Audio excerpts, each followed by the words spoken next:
today, Per, and we'll be able to cast them on the screen. Hopefully, we're not going to do any spiels, we're going to try and inspire conversation. That's what it's about, that's what we want to do. Because I met two people tonight who says, Elmo was a terrible woman. She went hard with a pen.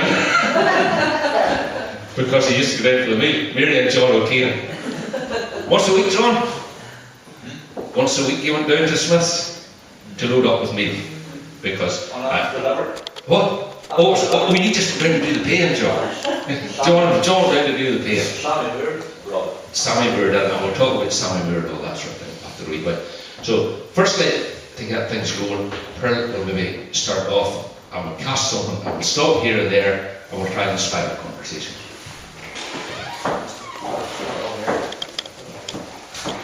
Oh, I'll start off and then get a catch you, Pearl. Hello.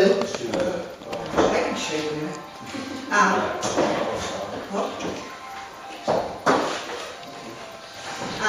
It's lovely to be here. I'm sort of deaf in one ear and all the voices are sort of at a distance, but I'm sure that will not stop us. I just love country shops because I was born and brought up in one. And everywhere I go in the countryside, if I see a country shop, or usually a derelict country shop, I will always stop.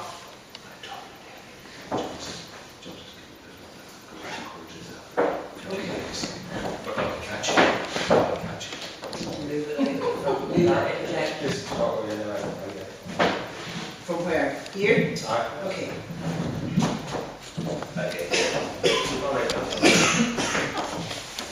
Will we start again? So anyway, everywhere I go in the countryside, if I see a wee country shop or a derelict one, I always stop. About 10 years ago, I was doing a talk at Camlock Local History Group, and I went out exploring to see what shops that I could find, and I came upon this shop, and I was absolutely intrigued. It was still, well, it was derelict 10 years ago, but you could still see inside it. So I climbed gingerly out of the car. There was an Alsatian dog at the house, and I'm allergic to dogs, and I was scared he was going to bite at me. But I had a wee look through the window, and all the shelves were still there, and all the wooden paneling and all was there. And I started asking around then about Smyths shop, and we've got some lovely, lovely pictures tonight. The country shopkeeper was sort of a special part of the countryside, and you know, they've all disappeared almost. My father had to listen to all sorts of stories, and people would come and they would tell him all sorts of stories that he couldn't, you know, sort of tell anybody else. So country shopkeepers were special. People used to gather around, and it was a great place to hear a bit of gossip, or talk about the weather, or you know, all sorts of interesting things, and you would meet your neighbours. And it was in the days when there weren't many cars around and people had to walk or on their bicycles or whatever. And I remember in our shop, from about that size, my sister and I had to help, and I'm sure you two girls had to do it as well.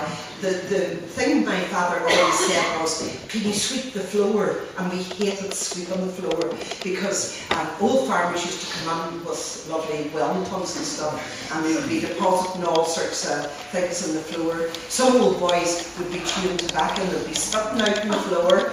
And so that was all part and parcel of a country shopkeeper. So I'll not say anything more.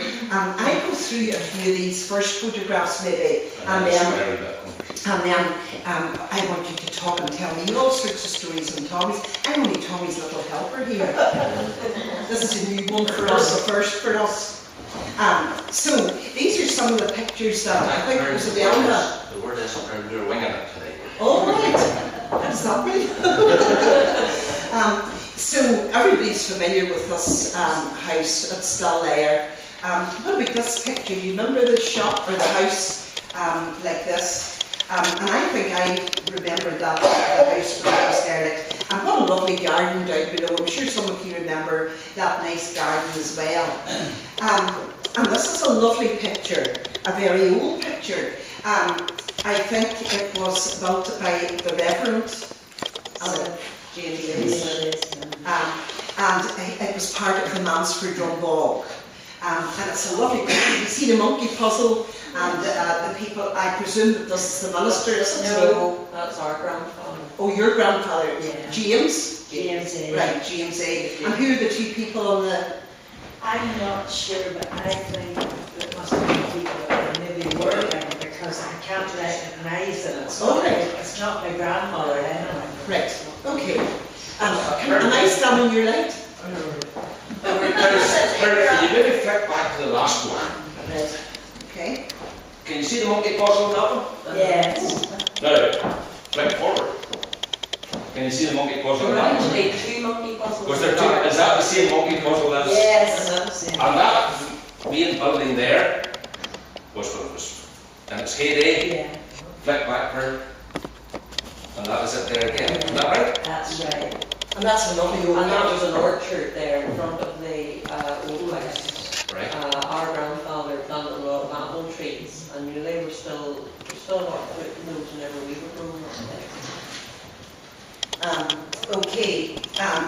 So I was intrigued by this. The minister voice. A Monday, nice day, no stuff, no rain. I went to Involved to try and find the Smyth grave, and it wasn't very difficult to find three headstones in the wall as you go into the session room, and here the Reverend James Smyth, and he was the one that brought the Smyths here. You can see he was minister for 45 years. Do you see that, Doris? Where do we need to go? 40.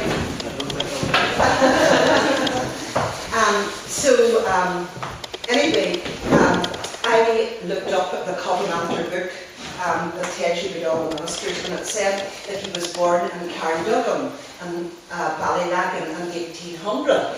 And this morning I went to Carnduggan. I asked the man last night, and he says, "Oh, come you down this morning, I'll take you to Carnduggan and I'll show you the diamonds in Carnduggan." Well, I went down this morning, it was lashing rain, and Carnduggan is just behind Ballylagan Covenanter Church. It's just up the Manaher Road, and he showed me where the Smyths would have lived up the lane. I'm sure you know better than me where it was. But he was ordained in Drumoolish in 1827, and that's a long, long time ago. I looked up the Griffiths evaluation, and here he had this farm, 44 acres. And in the Ordnance Survey memoirs of the 1830s, there's quite a lot about him, written about him. All the sorts of things that he was doing. He had a farm, he dug a canal, and he planted thousands of trees. So he was very much part of the community. I located the canal last night. Right. I don't know, do you know where the canal is? Does anybody know where that canal was? I know. You know where it is, yeah? And I'm sure Alice and David all know. It's near the field on the other side of it was Bell's Hill. Yeah. Correct, that is correct, with Bell's Hill. And he dug it to drain the black log. No, green log, not green log. No, black log. And by draining that, then he was able to cultivate part of the, which is in behind Bell's Hill, the forestry and all that sort of thing. So James Smyth had a house and a shop in 1850, so I don't know how long before that they had their shop. Okay, so then I looked at the 1901 census, and here's James A. Smyth, he's 28, he's a grocer and he's unmarried. He's living with his mother Martha, and I'm sure you'll be talking about Hugh White later on, and Lizzie McLaren was a general domestic. Then in the 1911 census he had married, and there are his children. I put Charlotte because that's the way it was in the census. I'm sure there should be a new one at the end of that. Okay, so... But let's stop you there. Joseph, what wrote now? Your father, Joseph? Joseph Melrose is not Orthodox, is that right? Yeah, there he is. Joseph Bell, he's 5. Oh, it's only 5 j.m. Yeah, Joseph I was Melrose. getting on the wall, must have been. Charlotte, see, and then there was Betty and Maud after that. So they can't have been born. No, 1911 census. Okay. Aunt Martha and Daddy were born the same day. Oh, right. Exactly, 2 years difference. All right. All right, Their right. birthdays The birthdays were on the same day, for 2 years. 27th of October. So this is a bill ahead. I think Alice is this. Did you have that bill ahead? That says And Jesus. that's all later on the board.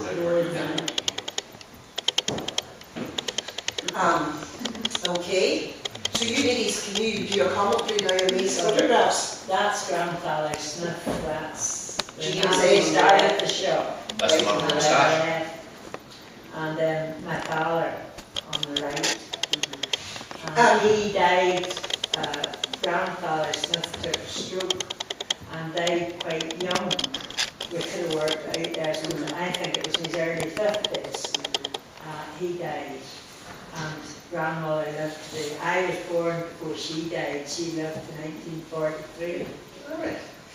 Can people down at the back hear these ladies? Yes. Yeah. Yeah, all Are you all right. right? Could you maybe, could you turn around or no? Just that everybody's. Is it carrying through the speakers? Yes, is it carrying through there? Yeah, I can hear. Oh, you can hear it now, yeah, okay. Oh, that's good. Right. Father Smith instructed our father to build the new house before he died. Oh, right. Because he said to Daddy that his mother and sisters were still in the old house. Whenever he would marry, he was to build a house. All right. So the dwelling house that's down there still was built in 1939 for Mummy and Daddy. All right. And built by Johnny Getty, Victor's father. Yeah, that's what I lead on to that there. That's Victor's father. That's why Victor's really here today. That's why Whenever say something.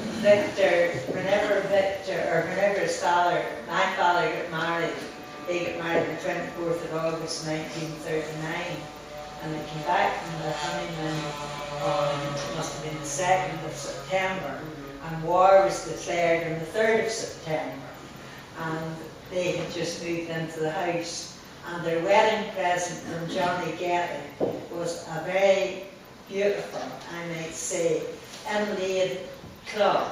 That's the clock that's walnut and it's inlaid. Now I'm the owner of that clock and it still sits in my living room fireplace sort of, and it never stopped going, and that's since 1939. Did you learn something, Victor? Did you know about that? You didn't know that, right? Maybe you're looking for it back. And this is on the headstone in Drumoolish. Could you look this over? I think it was. But just the fact that you and I talked about the strange name, I talked this to the two ladies yesterday about the two strange Christian names there. The lady's mother was Claudia. There are not very many Claudias around. It was explained to me yesterday why it was Claudia. And also Joseph Melrose, why it was Melrose. Do you want to tell us? My mother, Claudia Roth, her Aunt Annie went to America, her mother's sister, and she never had any children. And she was married to Claude Roth. And whenever my grandmother Michael was expecting this baby, if it was a boy, it was to be called Claude Roth Michael. And if it was a girl, it was to be Claudia Roth Michael. And that's what how my mother got the name. I'll remedy on there again. Are you Claudia's? Oh, yes. Claudia still remains. We kept it going. But I also say to you, I'm going to break it down because that's on your mother's side. Yes. I'm going to say with Elizabeth Michael here tonight, who's also, she's not Elizabeth Michael now. Elizabeth McNair, and Elizabeth is here. And you also say then, still on the Michael side, Maisie is here, who is the wife of Erwin Michael.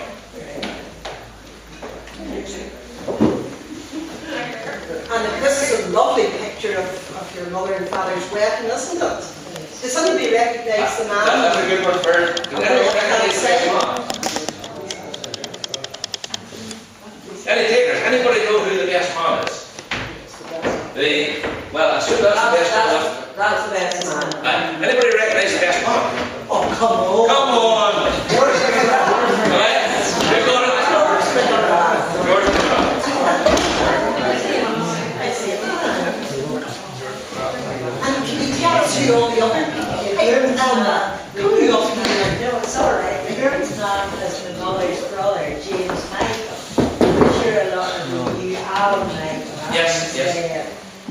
Well, that's his father. Right. And then the lady on the right is Aunt May. She was May Michael, Mummy's sister, but she was married to Billy Smyth of Carnarvon. All right. So John Smith's mother. mother. And then Aunt Maud, Daddy's sister, is the other bridesmaid. Now, she never married, and she was matron in Friends School Lisburn. All right. And the dresses are absolutely We still beautiful. have Molly's. And what We year still was have that? Molly's. 1939. 39. And Mummy's dress was very pale pink. Oh, was it? And it's Elma still I has it. Have you? I have no idea. Oh, do you ever wear it? It has been worn in Balmain High School All right. because it was, we were doing a World War II day, Right. and I wore it. And told the story about him coming home the night before war was declared, and the next morning we woke up to this rattling at the door downstairs, and it was Aunt Charlotte, we called her Shari, was sent over to say there was going to be a very important announcement, and my mother and father had no radio, they'd only moved into the house, and they wanted to come to the other house to hear this, and it was a declaration of war. Another thing about the wedding, they didn't tell anybody what time they were getting married. Oh, Because they didn't want a crowd of people at the church. Because Daddy wasn't that tight that he wanted to cross. And they didn't say that Aunt Maud, whose bridesmaid, told John who the night before the wedding. right. And the nannies to get a lorry taken to the church. John took the lorry to the church the next morning and took whoever wanted to go with him. And that's the I think they're married at 11 o'clock.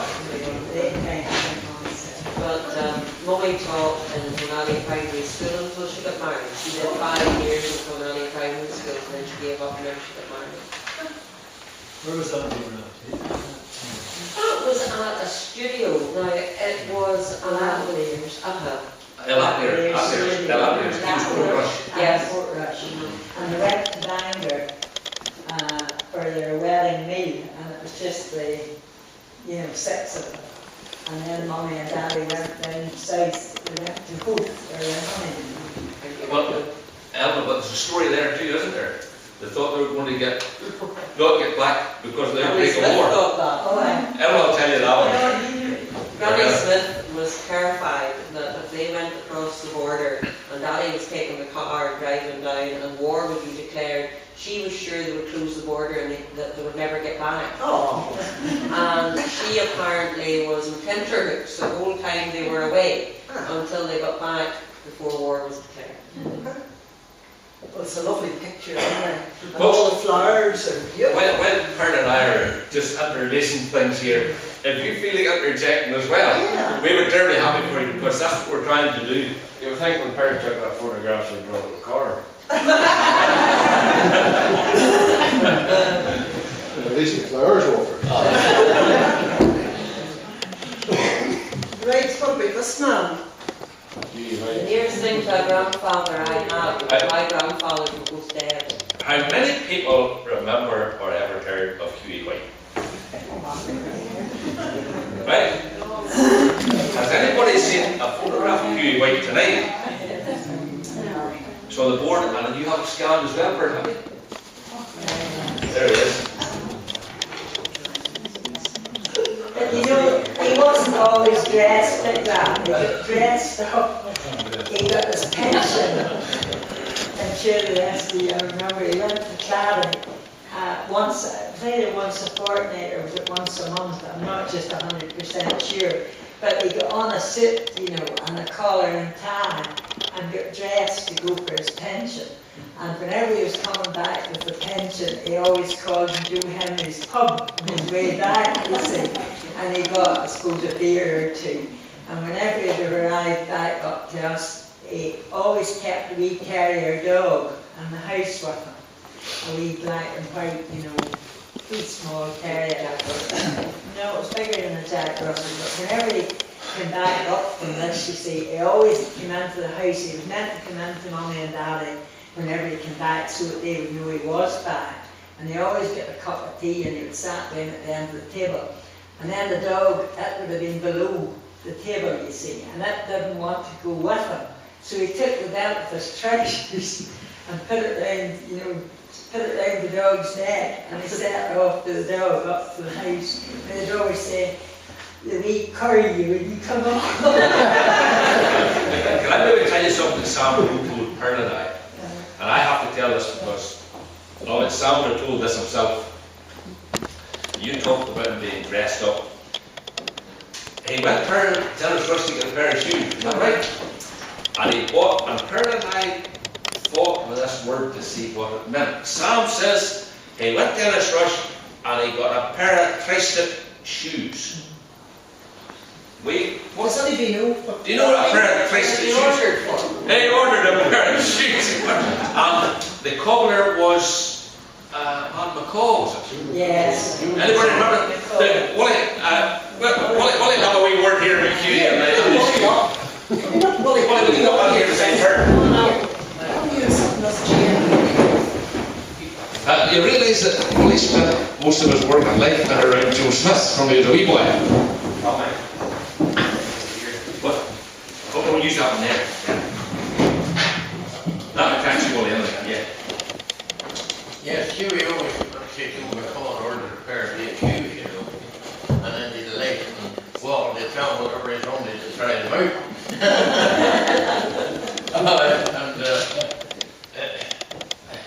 Johnny Campbell, Alice's father, yeah.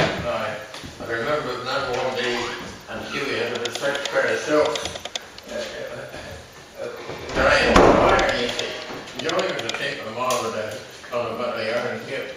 To be honest, Molly says in the rugby, she was them strokes was all nearly done. She was just up at the fire and threw the whole sack of pear out. And he says to me, "Will you tell Mr. Lincoln to call me some of these days?" Mr. Lincoln was calling Cuba to put new clothes. He doesn't wear it, you know what I mean? What some people don't know, if you went, I can just remember Huey White because my father was born just yards down here next door to Wally. And I remember Huey White just about remember. And somebody told me Huey White was an orange man in the Drumoolish Lodge. Is that correct? That's right. And Huey White was married. That's right, he married Annie Greenwood. But they only, she died, as far as I remember, at the birth of a child. And the child died too. And then he'd come whenever he was 12 to work to my granny and granda. And he lived in a wee bedroom off the kitchen. And whenever he got married, he moved to a house. Willie, do you know it was down here? No. Was that known as McCool's? No. I thought No, that's where John Rowe. I remember he looked up and say Torrance and Jim Williamson there a wee while.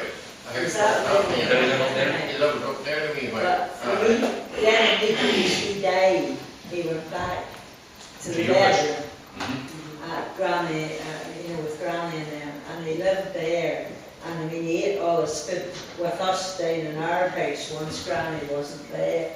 Right. And he also, whenever he got to a stage where he just wasn't well, and he took some kind of a chest thing, Daddy and Mummy brought him down into our own house. But then he started to wander at night, and he wouldn't stay in there. And they weren't fit to cope because their nights Daddy sat up all night with him, to keep something from happening. And then the doctor Dr. Daly got him into Ballymena to the Great Valley. And he was in there until he died. And Daddy went 3 times a week to the Great Valley to see him. And we always Sabbath day. And he always went on the Sabbath day. And we all went on the Sabbath day. And one of us went with him the other night, you know, more or less me or Mummy, because Heather was at school. Well, I can remember going one very foggy night, and my father and I had a great bother getting back. The fog was so thick. But you know, he always knew us more, you know, that he had this chest problem. And he did all that weeding along that wall, and kept that, he dug out the dandelions and everything. He always had, you know, the meal bag or jute bags, and he always go with that straw in it. And that's what he needed on, you know, to work. Do you remember him going to feed the calves down the road with a hook? Big hook I was wire. trying to work out the other night how he did it. There's always 4 buckets and a hook. And he held, do you remember that? And it was gruel, you know, and the 4 buckets, he called it gruel. And he held on to the hook, and he must have had hooks. You remember Alice? Must have had hooks to the buckets, and that's how he went. And then he carried those down from our place down to the King's Lane. Yes, the hook somewhere or other had a thing over his shoulder, Just don't hide of it. you know, and that took a part of the weight of the weight for all of his arms. Yes.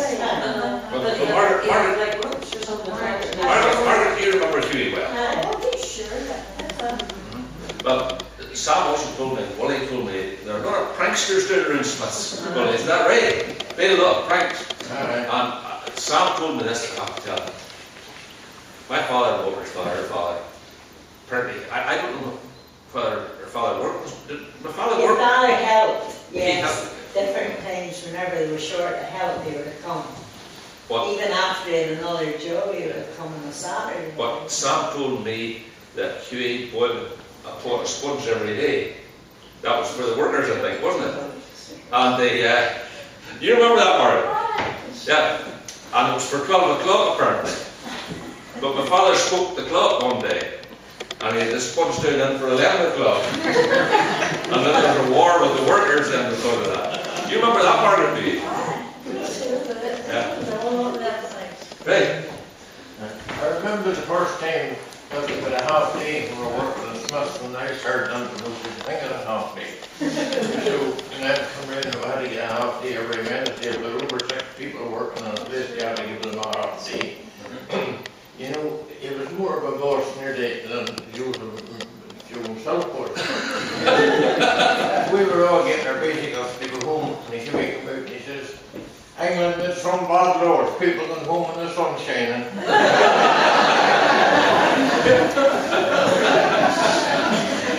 You remember the wine? He didn't believe, huh? You remember the wine he had? He had a wine with keys on it. Oh yeah, surely. And he had every key about, he He had all the keys in the yard. And he learned, But whenever I had come on late in the farm, and maybe your father and mother was going out to visit, and your father said to me, Wally, when you come on late, just you read some money bag to Huey, and we all read take them home, or even the morning for that, you know.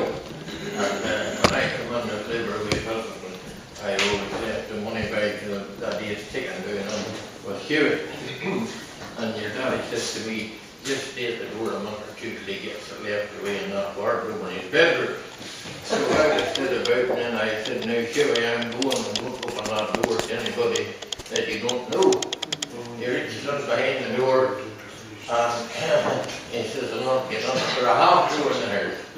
And looking over the half door, he says, I thought, I lost him. He had a knife, he had down there, brush shaft. That's money for me.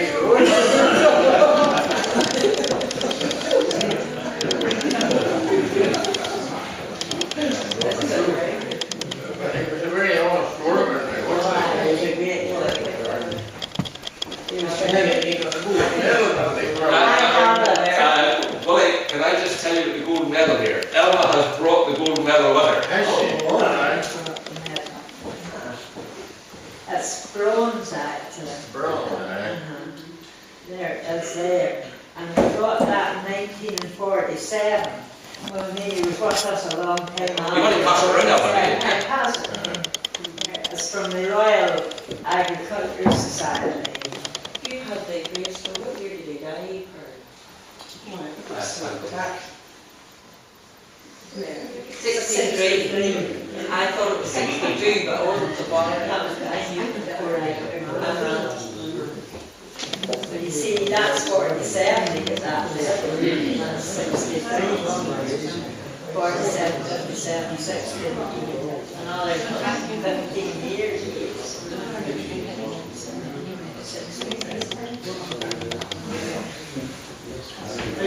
You know these people well. Can I really just ask you something?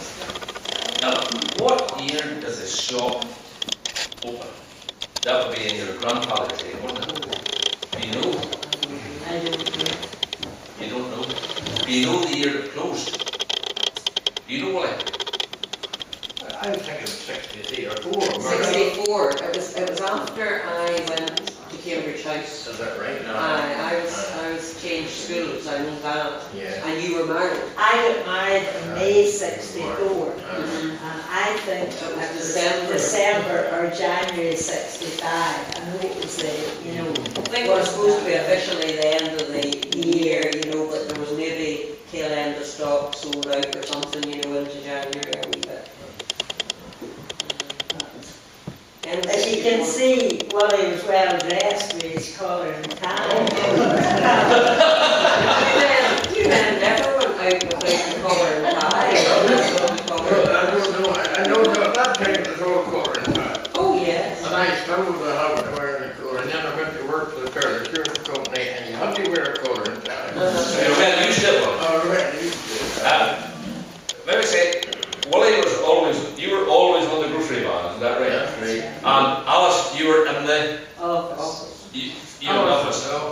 And Margaret, you were in the house, is that right? Robin Hamilton, where was he? Robin was in the shop. Shop. And Sadie was? in the shop and the office. And Lily Wallace, Lily Wallace was there too, and Lily was in the shop. I'll tell you a thing that happened, Lily, once.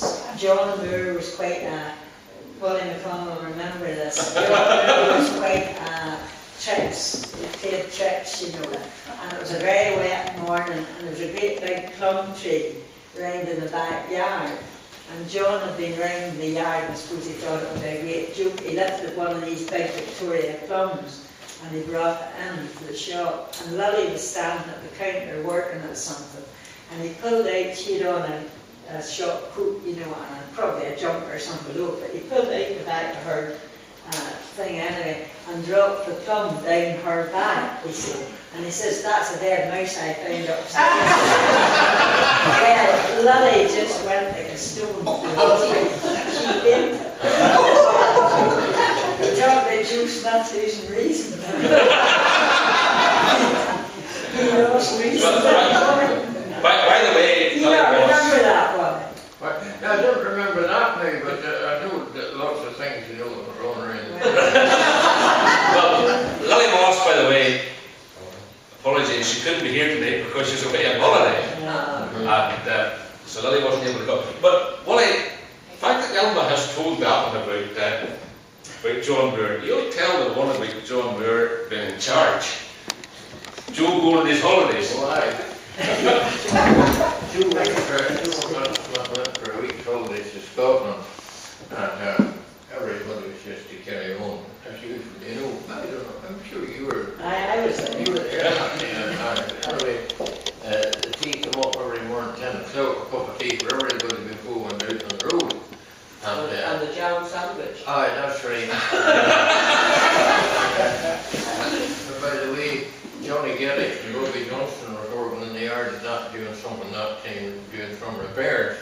And there may be a dozen of us, I think, got tea. And Huey, we're all sitting around, whenever it was all finished, John jumped up onto his feet and he says, now, he says, I want to tell you something, the boss is away for a week's holidays, and I'm in charge, and I want you all to carry on, and just made a bit of a speech about the way they were to carry on, you see. And he says, Not including you too, Huey. And Huey just fired the cook brewer up. He wasn't going to take any order.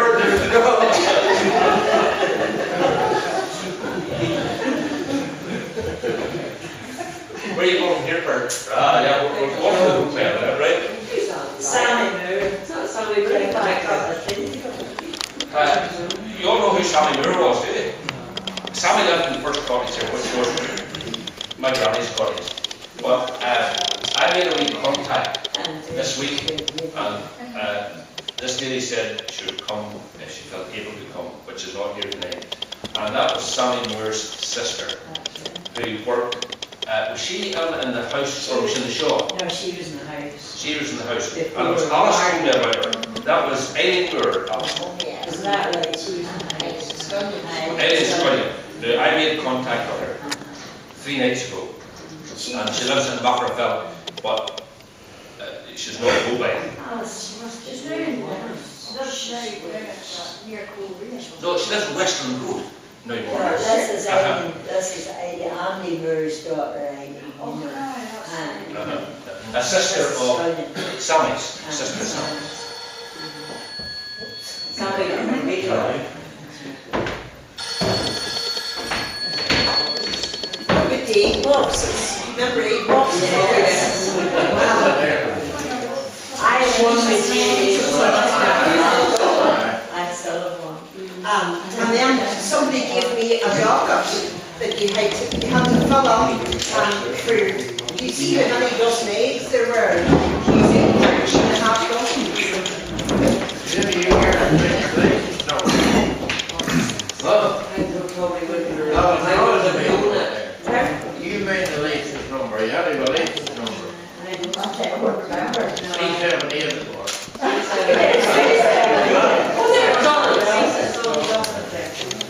Folks, just before we go any further, could we just break here? Damien, the photographer from the newspaper, is here. He's rushing away to another job, and I would like to get the Smyth girls and the former staff together for a wee photograph for Damien. And then we'll start off again for it. Because we're really only getting going for it.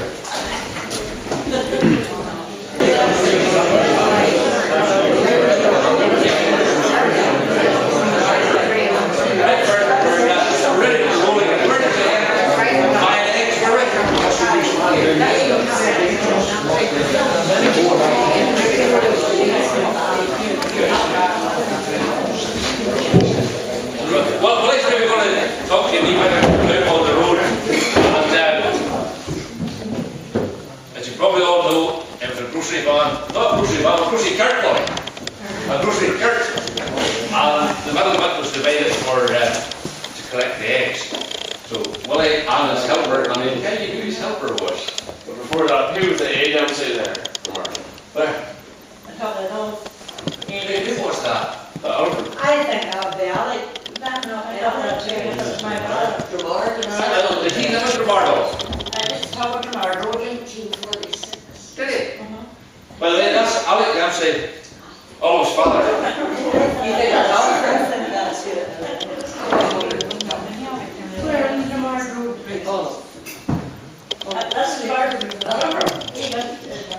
Oh wait, no, that is not in the Mard Ray. That was up at the club at the Mard at the club. Yeah, that's right. Yes. The Mard at the club room.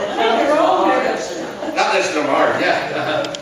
You see, what I maybe tell you as far that they travelled about, and they maybe tell you as far as John Rook went as well. So, well,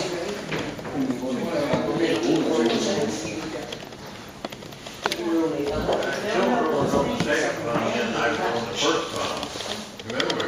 yeah.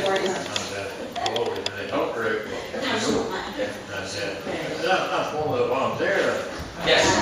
No, it's true. That's Lily. That's Lily Walker. Lily Patterson, she is now.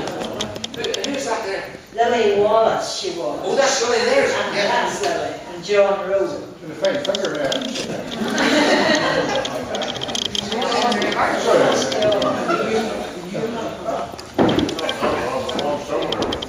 I think that was whenever that dam was built. Well, that's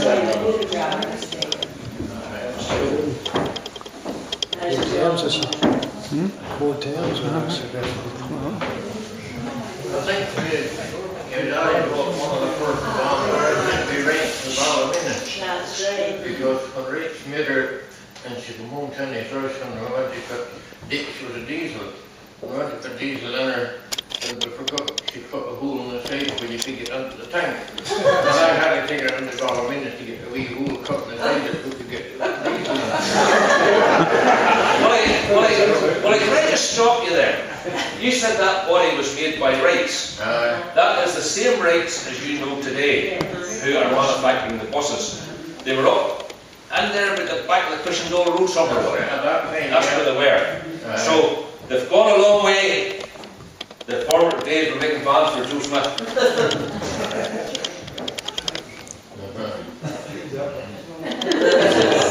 And well, it's fair to say that Smyths always ran Fords, is that right? That's right, the way it went on a bit before. Always Fords here and you go it. That was the one I drove there. That's right. Who's that picture? That's John Moore. What's that, Joe? And if you notice, John has his shirt and tie on too. Oh, I didn't see that. That's John Moore. And many people are here that Willie went to with a grocery cart. Quite a few, Willie, yeah?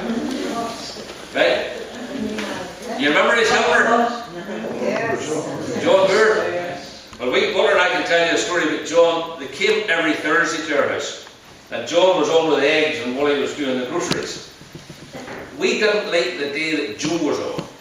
Because Joe was on an odd day to give Willie his day off. That right, Willie? That's right. And we didn't like that day because John just couldn't be as free. Because when Willie was on, John always went to our house and there was a fiddle in our house. And John always played the fiddle to us. And there. But when Joe was there, I got right where he didn't play when Joe was there. And Walter would say, remember the tune he always played, Walter? Remember? The four-poster bed. And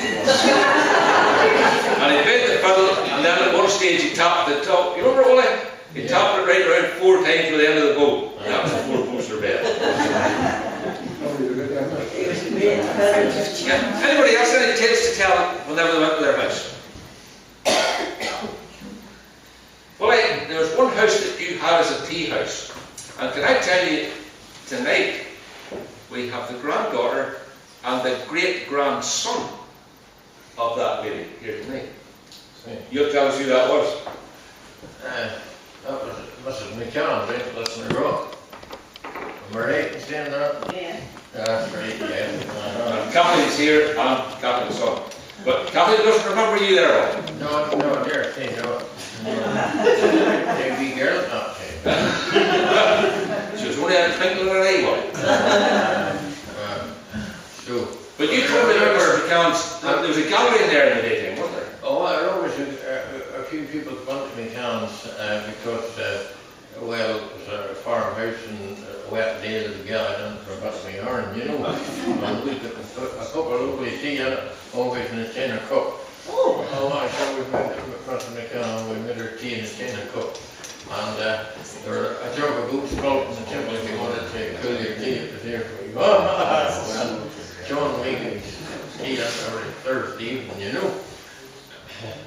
Well, tell us a wee bit more about Mrs. McCann. I was telling this to Kathy. Kathy knew about it. She ran in opposition to you, Willie, didn't she? What? She ran a wee bit in opposition to you. She was selling something as well, wasn't she? Oh, not very much. She sold cigarettes.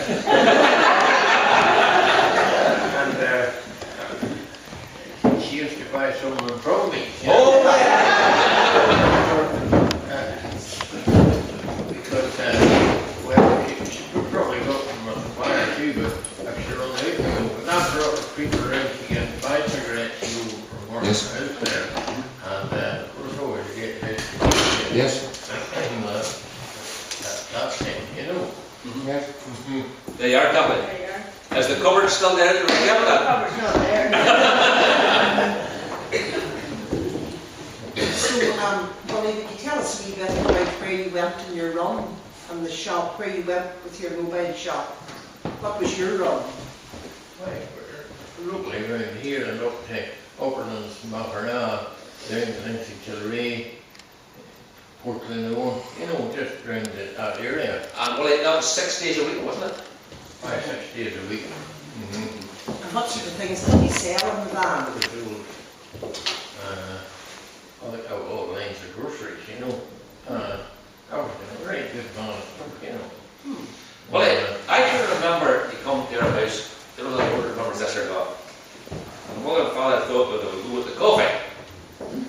The days of coffee, but it wasn't this freeze-dried coffee and stuff. It was horrible stuff. Kelp coffee. You sold kelp coffee, remember what? It was very strong stuff.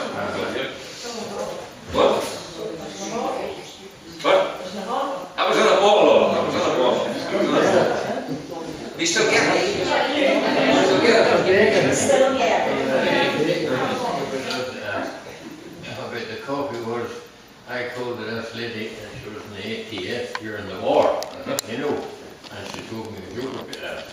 She says, you know, it was coffee all the time. She says, we got coffee in the morning, and we got coffee midday, and we got coffee in the evening, she says, and coffee going to bed, and then you were expected to PT in the morning.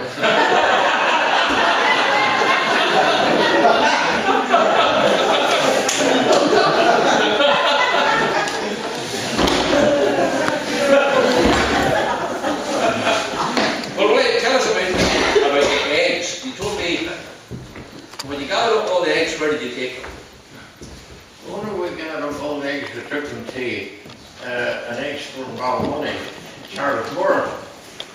But nobody here would know anything about Charlotte Moore tonight, I think you know. But we went down there every Monday morning and every Thursday morning with a load of eggs. Yes. We were collecting real dog eggs at that time. I'm sure Alice could tell you all about it there, for she made up the egg money to me every morning. Isn't that right now? What? I always get the egg money out to pay for last week's eggs. And when I came in at night, whatever money I had in the bag was for sales then that day. Am I right in saying that? And when you checked me out for years.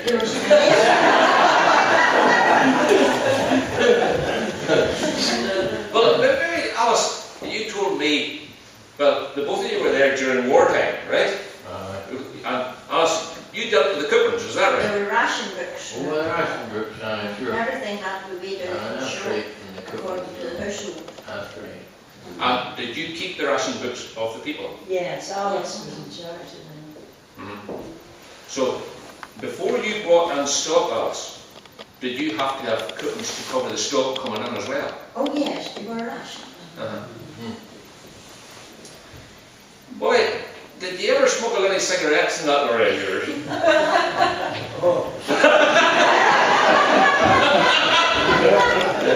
I tell you, Elma, we can tell this, can't we? Oh, yeah. We can tell this, because the war's going.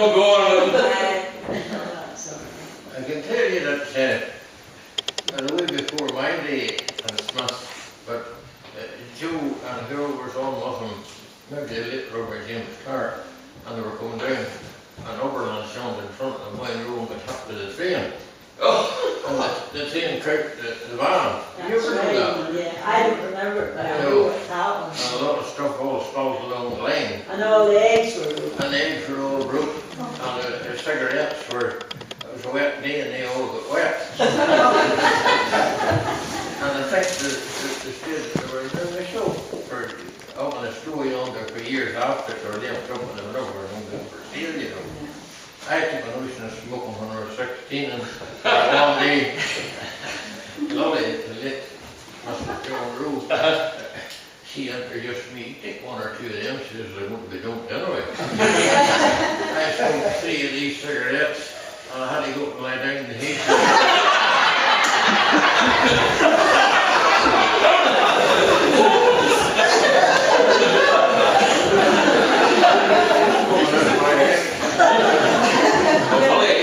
that's a good story. But there's another good story of part-time cigarettes, and Elwood says you can tell it.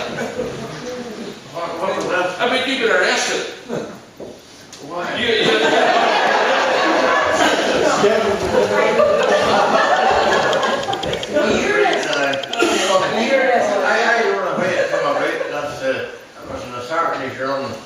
and I was out on the Saturday, and I don't know whether nobody to go with me. I can tell you, there was a Daddy funeral. was Daddy was going to a funeral. Was that it? And there were nobody else to go, and Alice had Alice to went go. with me.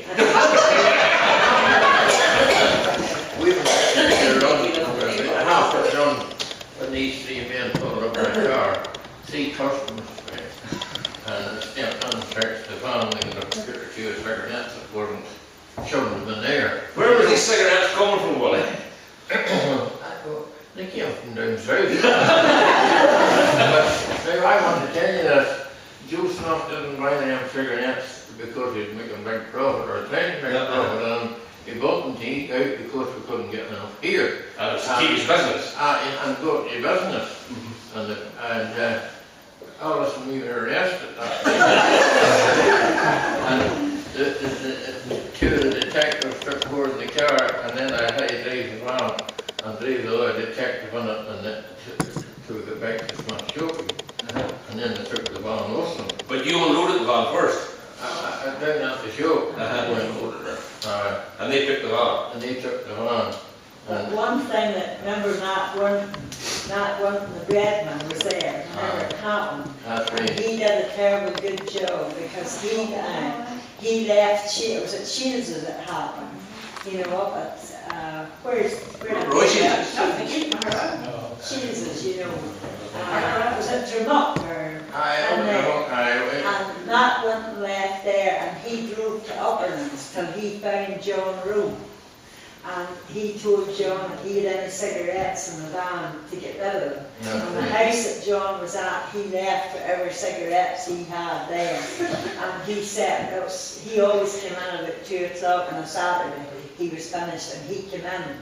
And whenever he came down the line for Colin, Willie and them were unloading the other van, but John never stopped. He tooted the horn and drove on past. The customs men, 2 of them got into a vehicle and followed John, and the other one stayed at the shop. And John took them down and up the Killycon Road, you know. And whenever he got halfway up the Killycon Road, he threw a cardboard box out the window. And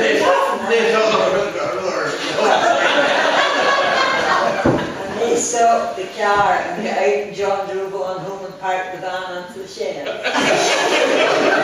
whenever they came back, they searched me the van, and so did that. But Alice and Willie But then, we got released again, don't we? the follow-up to that was what? The follow-up to that was they took the van away, the one Willie and them were driving, and they took it away to somewhere up at Belfast and put it in. And we had no van to go out the next morning, or Monday morning, it was a Saturday it happened.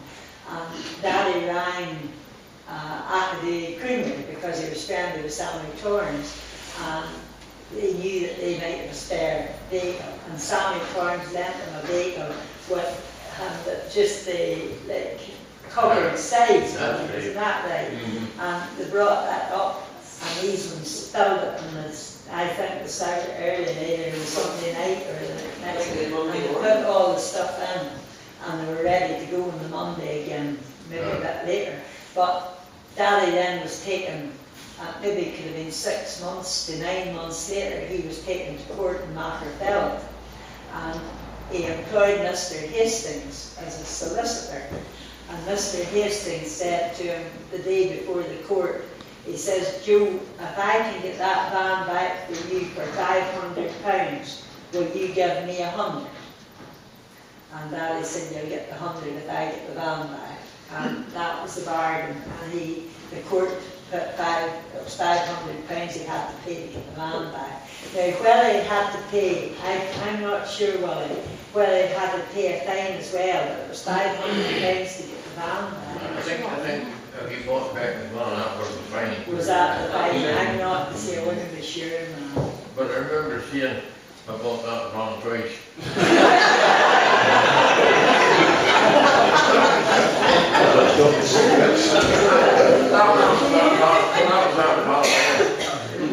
Was that the one that went? That's the one that went.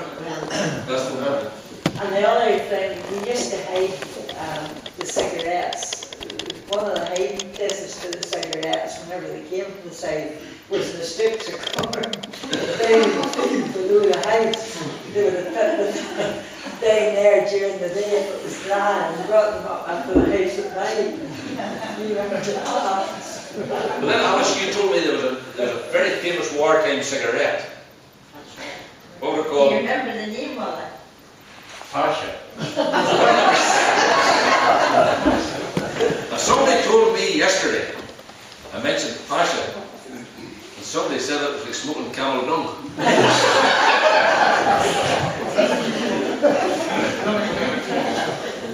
Could inspire a forebear, yeah. Who's that? Oh, anybody recognize the name? That's right. I would like to know who the lady is and the other photograph. That's me, Margaret. Because all was written in the album as Annie Mary. Alice, you and Amy.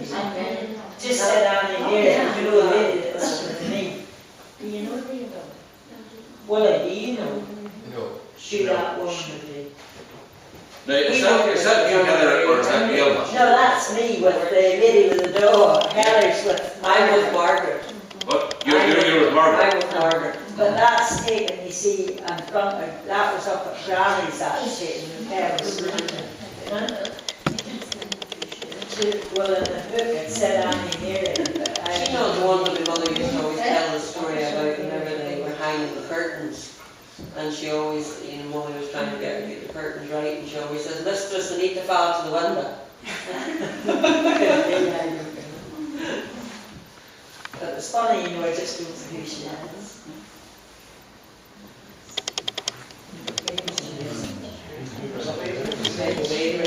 Take away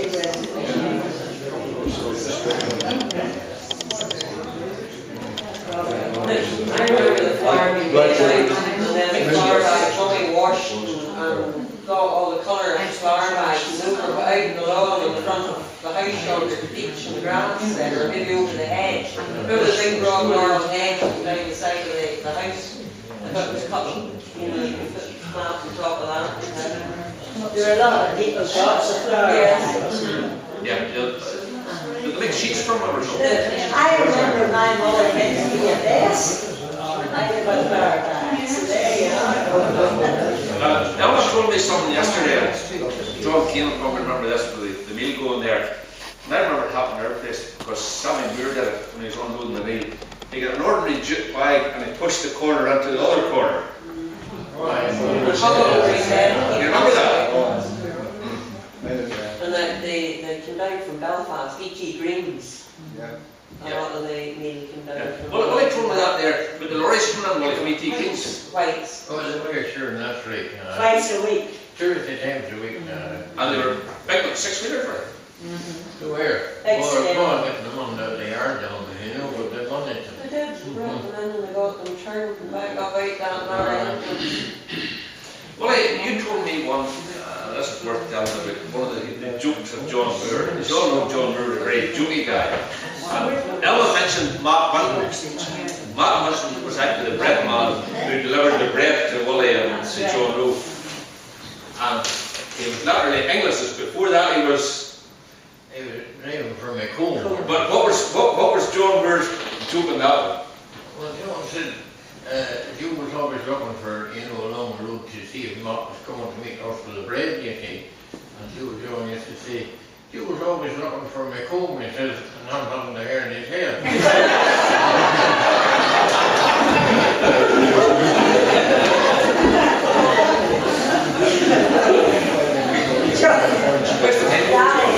Daddy always had a great habit in the morning if he was in good form, he would have whistled.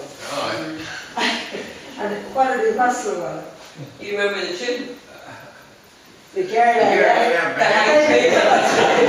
John Moore, he would always I say. can tell you that here, when he heard me and had a good day of sales, he sung at the road coming home. And he used to sing to me, you know what he sung? The harp. You Covenanters with that dress and this. Psalm 137. The heart that wants to carry. You have some. I still never remember you. I guess at the moment I can't remember what this was. My little strings. The middle streams, actually. When the time we saw it on. I used to sing that thing. John Moore, whenever he would have sung in the morning, this, you see, the girl that left behind me, John, he would say, I wonder what she looked like.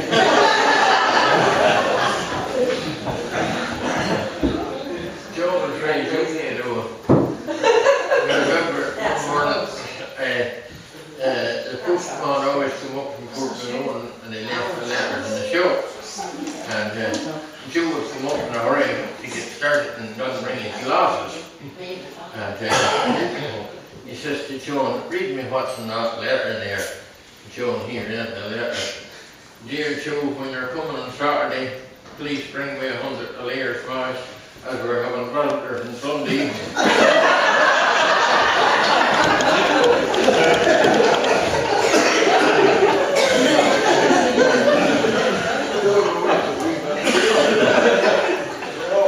That's Alice Kelso on her wedding day with her father. Yes. Jean's grandfather. I used to go on a Friday. They would have got me at school on the van. I'd been coming out of school at 2 o'clock. And the van was going to Campbell's, and they took their tea with Mrs. Campbell every Friday afternoon. And I stayed at Campbell's so they came back at evening and brought me home. I just loved to go to Campbell's because I got down among the hens and the things, and there were nothing like that at home. And it was great to get to Campbell's. And Mrs. Campbell would have been baking bread, and they had an open fire, and she baked the loveliest sponges in a, what do you call the thing, the pot on top of the fire. She was a brilliant baker, Alice Smalley. And Jenny White used to come over on a Saturday afternoon to get her groceries.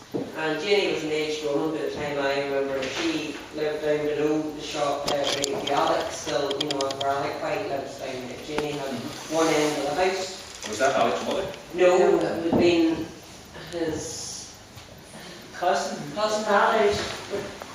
Let's see. I don't know. Jenny was a cousin. Jenny was a cousin of Hughie's.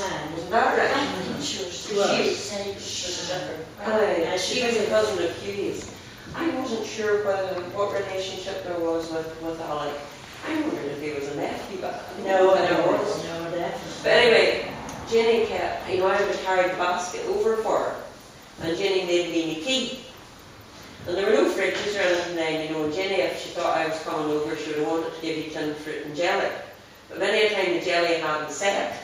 So she just put the pears or whatever in the plate and poured the jelly over it, you know. And then because she only had a goat, or a couple of goats, and she didn't think I would like the goat's milk, so I used to be sent with a wee jug next door for Alec at the cows, to get the cow's milk for me tea. And that used to be my regular, on a Saturday afternoon.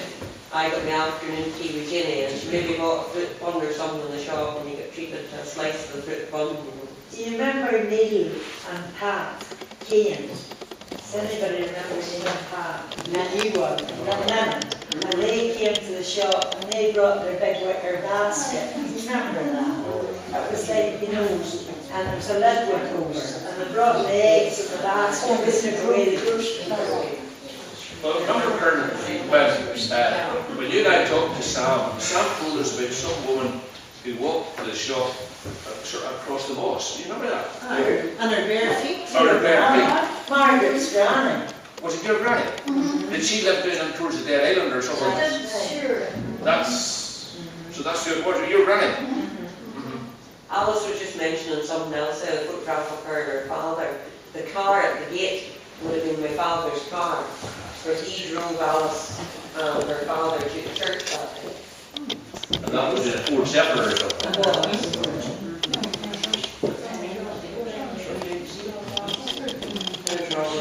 That's Robin and Sadie Hamilton. They started Robin or Sadie with Sadie Johnson, and they started to go out together whenever the work was else. Arnold and I were guests at the wedding. We were married 3 years before then, and we were guests at their wedding. It was church time, and then the reception was in the manor house in Montego. Does anyone know who the other people are? Well, the girl is Robin's sister, who's Joan, isn't that right? Do you remember who the other people are? Is that hers dead? No, it was Mary and Patty. Mary. I think the one at the far side is Siddy's brother. William? William. Or Sammy maybe? No, Sammy. no, I think it's the young William. William. Something like that. And you don't really do something right? No.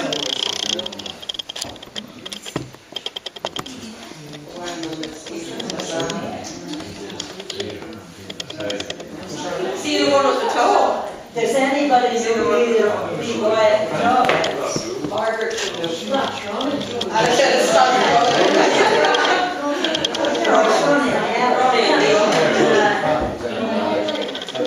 On the steps of the wee front gate.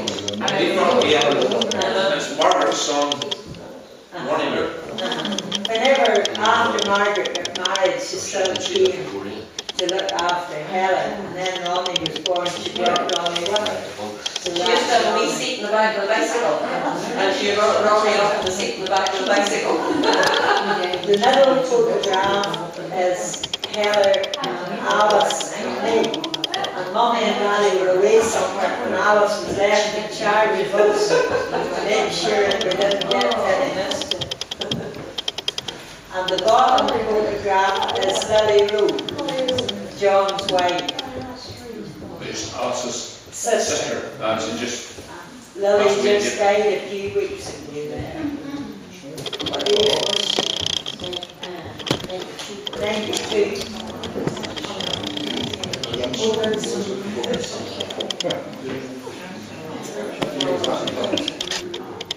Now, does anyone, and Pearl asked me this the other day, well, the reason that calendar is there for a reason, Pearl, isn't it?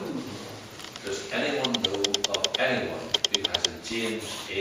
Smith calendar? Because you give out calendar there. And I think there's a pocket one from it. There was, I don't think. Anybody got one? You remember that?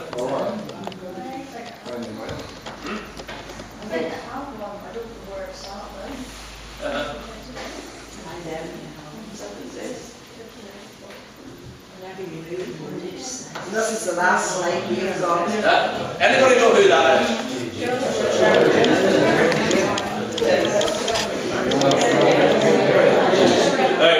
Elma told me, or else it was Heather, told me a wee story yesterday.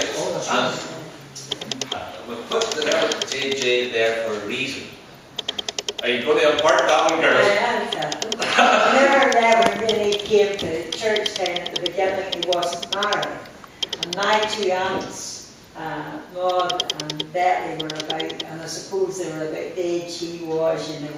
And they always came down to visit Granny, by the way, but Daddy always said it was to see the two girls.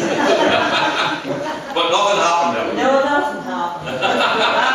Daddy and Reverend Rainey and the late Kennedy Michael Patrick went a lot of places together. They went for, you know, there was always a big weekend in September for Stuart years. And Reverend Rainey would have went with them to that big weekend. And Another man who went was Ernest Rowe. And whenever Kennedy and Michael Patrick got married, Daddy was best man and Ernest Rowe was groomsman. And we still, I actually gave the photograph there recently to Dean and Helen, Michael Patrick, because we still have it. Remember Daddy used to always tell the story about Kennedy Michael Patrick getting a motorbike. Do you remember that one? And he used to come to pick up my father, and you see him wanting Daddy had a car, but Kennedy would have wanted to show off his motorbike, and he always wanted Daddy to go on the pillion. And this was another thing that Granny Smith apparently didn't like, for this was going to kill her boy. You know, this man was reckless on this motorbike, and he would just It was terrible. But they used to tour the countryside apparently. But in its day, we're sort of winding up the end here, we're going to have a cup of tea. Fair to say that in James A. Smith's day, it was quite an establishment. There was quite a few people employed both at the shop, but there's a farm as well, Rob. Yeah. There's a farm now as well, get pigs and milk cows and all that sort of thing. So it was a fair enterprise. Sam, Alice said there were 15 working there whenever she was there. Was there 15 in Smyths? 15 in Smyths. Quite a few that passed away. and Alice did all the money work. She did all the, So that's the one. she did the money. And did the egg making up the money for paying people. And then later on, whenever I remember Mummy sitting at the kitchen table making up money in the morning by the time. That would be after your time. But what I told everything one day there, and I can say, well, when you were out, you were on commission, isn't that right? Can you maybe tell them what the commission was? How it worked? We were on a set pay and we got a penny and a pound for a sale.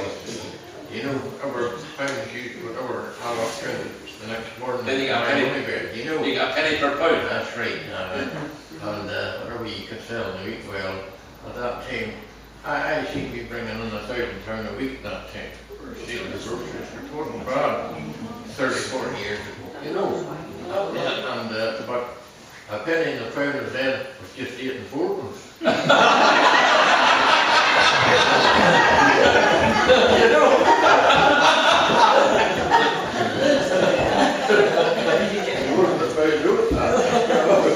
But I asked Willie yesterday, I'll tell you who else worked there. If he had been well enough, he come, he's going to see how he was before he came. Sam Bolton Oh, yes. worked in Smyths, and I called with Sam the other day ago, and Sam said if he was feeling alright, he would come and Oh, I he would. didn't. So Sam hasn't come tonight. But Sam was out in one of the bands He was. as well. He was a But- helper. William James Dowser too. William James. Oh, well, William James Jones. But I asked Willie about his first move into automotive transport for the bicycle. Willie, tell us what was the first machine you bought? You bought from Sam, didn't you? Was he CSC Bottom? No, you bought the car first, didn't you, from Sam? Oh, we car bought from Sam Bolton. Right enough, she was a 35 Austin 7. I mean, not many people say that what he did after that. When he graduated up the scale, he didn't buy a car, he bought a motorbike. I'm sure you bought a bike now that I had worked for 4 years. Do you know how Willie's wife worked up in Upperlands, Rita? And she had to ride up past our place, you see, in the morning and come back in the evening. So Willie really fancied, she was a very well-looking girl, I must say, Rita. Really a topper in looks. And Willie, he always made sure he was out and see her going in the morning. He let her sometimes, didn't he? And he rode the bicycle along with her. Margaret, you're going to tell the tale from, are you?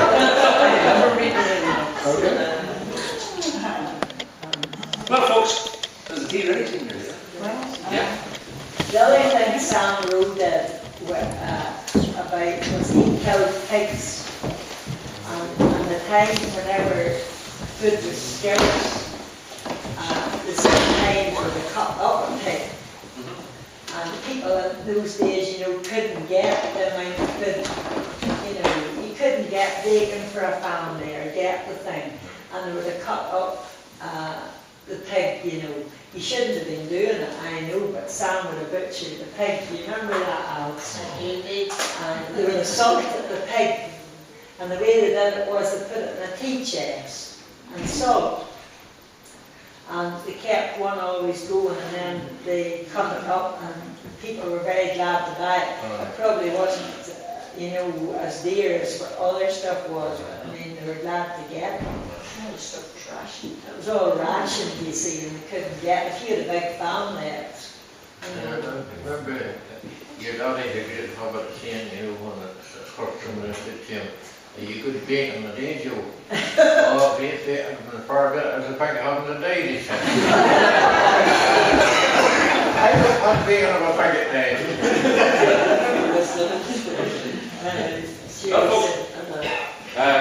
He's going to do some tea here, listen,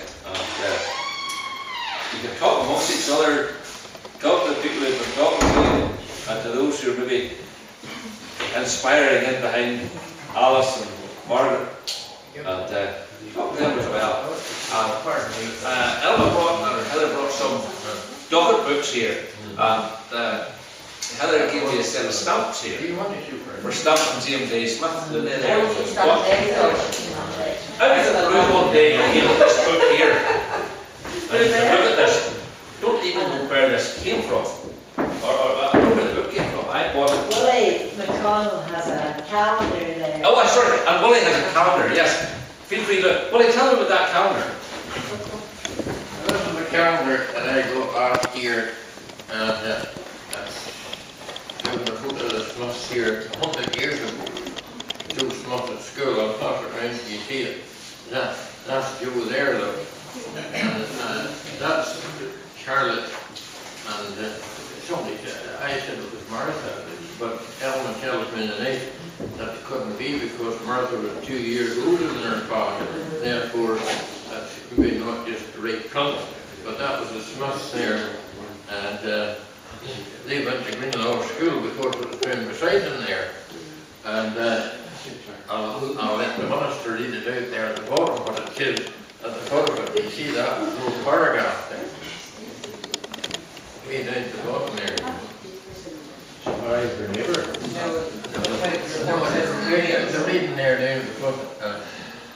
The Smyths.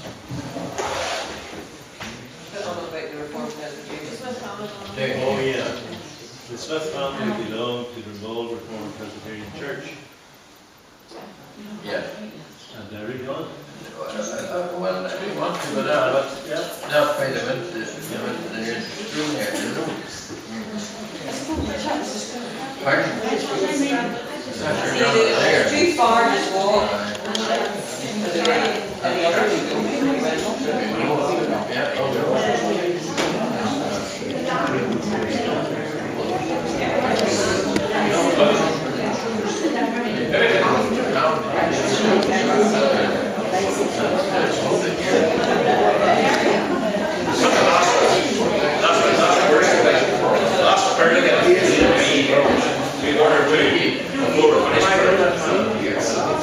Just one more thing I want to say about Willie before we finish.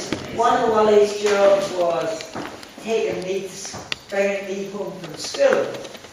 And in those days it wasn't a car Willie brought me home from school on. Willie brought me home in the bar of his bicycle. There was a cushion tied on to the bar of the bicycle, and I was sat on the cushion while Willie rode the bicycle. And then whenever I got a wee bit older, Alice was fit to ride her bicycle and bring my wee bicycle up, and I rode down along with Alice. And did you Willie ever play? No. It was Sammy who taught me to ride a bicycle. Sammy took me up the road there up towards Bell's Hill, and I can remember, and I was off and on that bicycle, so Sammy I'm sure was fed up. But he obviously hadn't been busy that afternoon, and I must have been plaguing to get out on this bicycle.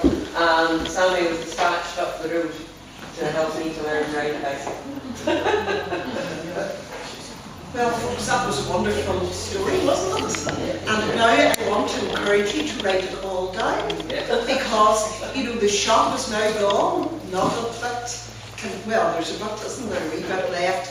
And I think in Drumoolish you could start and write that story down because it's well worth telling, isn't it? And it's a wonderful story. And, you know, I suppose all around the countryside there are shops just like that, and nobody has ever told that story, and you should do it and get Tommy to, and I'm sure all that recording you could do something about it. It's Yeah, wonderful. when the person was saying there, right, get it all written down, I asked John here to come along and record it. So hopefully it's all in there. And John, thank you very much for doing that. And also, finally this book here appeared somewhere. I saw it, and then I looked for it. And it's right in print. And I got it on the internet through a second-hand bookshop in the south of England. And the reason I got it was because I've talked to Elma and Heather about this. They have the book. We don't know how this got into the book. You might take a look at it there. It's page 139. And the book's called Pirate Bears and Market Dishes in America. And there is a photograph of Smyths, the old house call at the back. And I went right on who you like. We don't, and Elma can't find out who did it. The author of the book was a woman called May Blair. We haven't known who May Blair was, but I mean it's all over Northern Ireland, and yet we all have it here somewhere. So